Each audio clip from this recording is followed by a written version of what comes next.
According to Kabbalah, the stars have been influencing mankind since the time of creation. Astrology is actually a huge part of Kabbalah. We use it to understand people. We use it to understand windows that we have in time. Windows of time that started with the sin of Adam and Eve in the Garden of Eden, an event considered by Kabbalists to be the true Big Bang, which shattered the perfected soul of Adam and Eve into millions of fragments, leading to a world full of chaos for millennia. So Abraham, the patriarch, was the first astrologer. He actually is connected to the Book of Formation, Sefer Yetzirah. And basically, he was looking at the stars and trying to understand how they are related to our day-to-day life.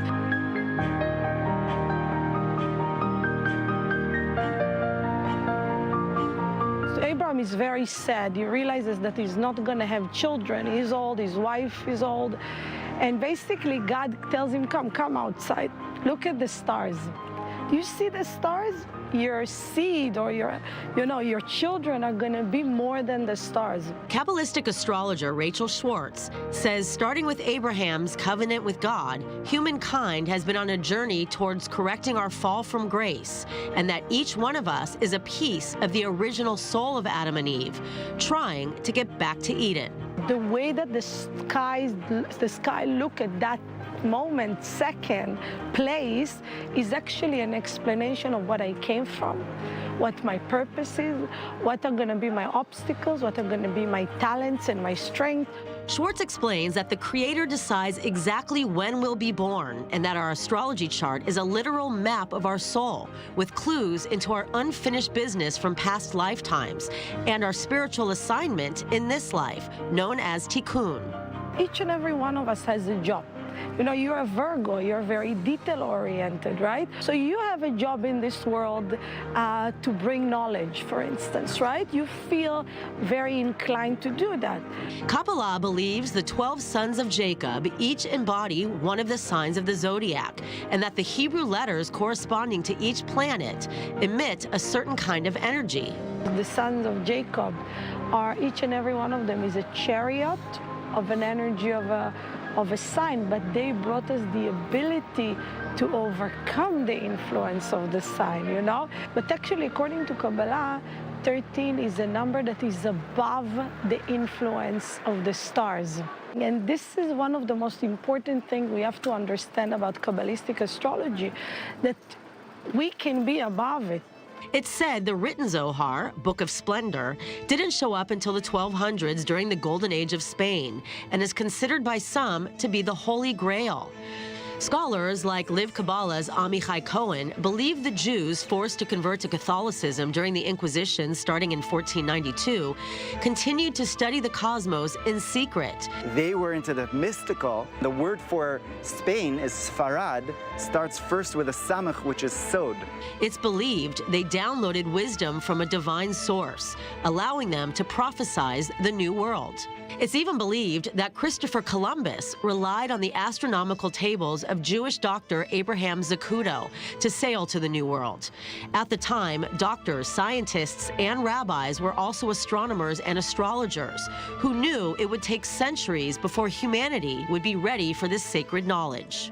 According to Kabbalah, the age of Aquarius, or the age of Mashiach, Messiah, is actually that time that we're in now. It's a time where the consciousness elevates, when people are able to connect to things that are more than just the physical world.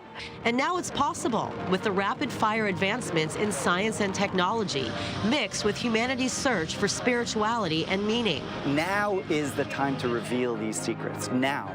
And the reason for that is that we need these secrets. Which, according to Kabbalah, is revealed through the energy of the divine feminine, called Malchut, which is our physical world. The thing is that the women actually make the man. When we get in touch with our, we could say, feminine selves, then we get in touch with our deeper aspects. So, through consciousness, we can spiritually reunite with Adam and go back to paradise. Emily Francis, I-24 News.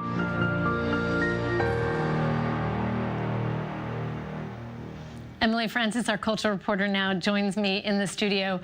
Such a great piece, Emily, because we think about astrology, and for normative Orthodox, ultra-Orthodox Jews, it seems like, that it seems a little superstitious, but it actually had its real roots in mysticism and Jewish mysticism. And science. Right. If you think about, like I mentioned in the piece, all of these scientists during the time of the Golden Age of Spain, all of these guys, all of the doctors and the physicians were map makers, they were cosmologists, and they really used it as prophecy, and as you heard from Amichai Cohen, it was sewed, it was secret, and many believe that, all of these scientific tables were kind of used even by Columbus to get to the New World, that they knew somehow in the cosmos there was an opening and an opportunity to get to the New World and arguably save a lot of Jewish families, which has not been told a lot in history. Right, right. That sounds like the next book or Hollywood film to be made, indeed. Right? Because there's all these theories about, was Christopher Columbus Jewish? Did he just have a lot of Jews around him? But getting back to your piece, each tribe represents one of these signs, but in a way, to me, it feels so Jewish that you're not stuck in that sign, right? There's this That's exactly other, right. There's another, and it also doesn't mean you have to be transcend Jewish, it. just because. But basically, the stars are energies, and the Hebrew letters are emitting energies. And if you think about it, you think of geometry, certain things that's at a right angle, or and if there's certain times that things are easier to accomplish, and the whole idea of 13 being a lucky number, according to Judaism, is when you have your bar mitzvah. It's about, okay, I'm this, therefore this is my destined life. The whole idea of spirituality is to use the windows from your chart to transcend and to elevate, to be able to kind of help the collective elevation process. And each one of us that's able to use certain tools to go beyond ourselves are able to kind of add to that whole, massive sparks of light, as we've talked about, uplifting sparks of light. Right, right. And this piece also feels so well timed for the high holidays, which we are in the middle of, right? Which is a period of kind of reflection, introspection, but ultimately it is a call to be more, to overcome, to triumph, to grow, right? That's exactly right. And it's like the time of year that, people will say, okay, this is a time I have to sit and think about these things and think about what I did that I do every single year, which is exactly the thing that I need to change. Right.